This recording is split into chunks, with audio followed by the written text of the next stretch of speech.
Hi అండి, అందరు బాగున్నారా? నేను ఈరోజు పులగంద ఫ్రై చేయబోతున్నాను. సింపుల్గా ఉంటుంది.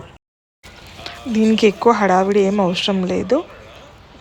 జస్ట్ ఆయిల్లో రోస్ట్ చేయడమే అంతే. పచ్చిమిర్చి వేసి రోస్ట్ చేయడమే అంతే. ఇది అంటే నార్మల్గా వట్టిగా తిన్నా కూడా బాగుంటుంది, కానీ పప్పుచారు అంచుకైతే భలే ఉంటుంది. ఎవరికైనా చెప్పడానికి ఆలు ఫ్రైలానే ఉంటుంది, కానీ ఆ టేస్ట్ మాత్రం రాదు. చూడడం మాత్రం ఆలు ఫ్రైలానే కొడుతుంది.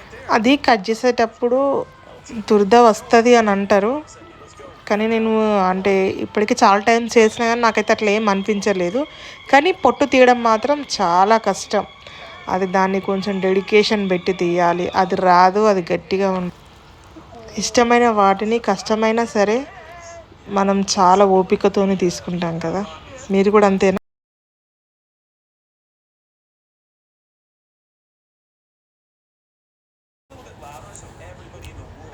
ఇలా ఆలు పీసెస్ లానే మనం చిన్నగా కట్ చేసుకోవాలి. ఎవరిష్టం వాళ్ళది. పెద్దగా కట్ చేసుకోవచ్చు, కానీ చిన్నగా ఉంటే మాత్రం కొంచెం మంచిగా ఉడుకుతుందని చెప్పి చిన్నగా కట్ చేసుకుంటాం. సన్నగా మిర్చి కట్ చేసుకుందాం. సన్నగా పొడుగు కట్ చేసుకుంటే చాలు. నేను ఇందులో కారం వెయ్య, మిర్చినే కొంచెం ఎక్కువ వేసుకుంటా స్పైసీ కోసం. నేను మీకు ఒకటి చెప్పన్నా, నేను ఎప్పటి నుంచో ఈ పుల్లగంద ఫ్రై చేసుకుందాం మీకు చూపిద్దాము అన్నట్టు ఎప్పటి నుంచో అనుకుంటున్నా, కానీ నాకు అసలు దొరకలేదు. మొన్న ఎందుకో మార్కెట్కి వెళ్దామని వెళ్ళేసరికి ఒక్క ఆమె దగ్గర కనిపించగానే నేను అడిగిన, ఎంత అమ్మ అని అడిగితే ఆమె ఏమన్నది అని అంటే, కిలోకి 180 సంథింగ్, 190 వరకు అరౌండ్ అట్లా చెప్పింది అన్నట్టు. ఏందమ్మా అంత ఎక్కువ ఉంది అని అంటే, దొరకలేదు కదమ్మా అందుకే అంత ఎక్కువ రేట్ అని చెప్పింది. సరేలే, నేను తిందామన్నప్పుడు ఎంత రేట్ అయితే ఏందిలే అన్నట్టు తీసుకున్నా. అది కూడా ఒక 1/2 kg అట్లా తీసుకున్నా.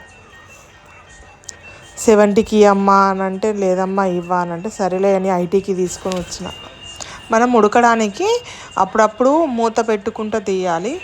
బయట చూడడానికి బాగానే ఉంటుంది, కానీ లోపల మాత్రం ఉడకదు. అందుకోసమే కొంచెం సిమ్లో పెట్టి ఉడికించాలి.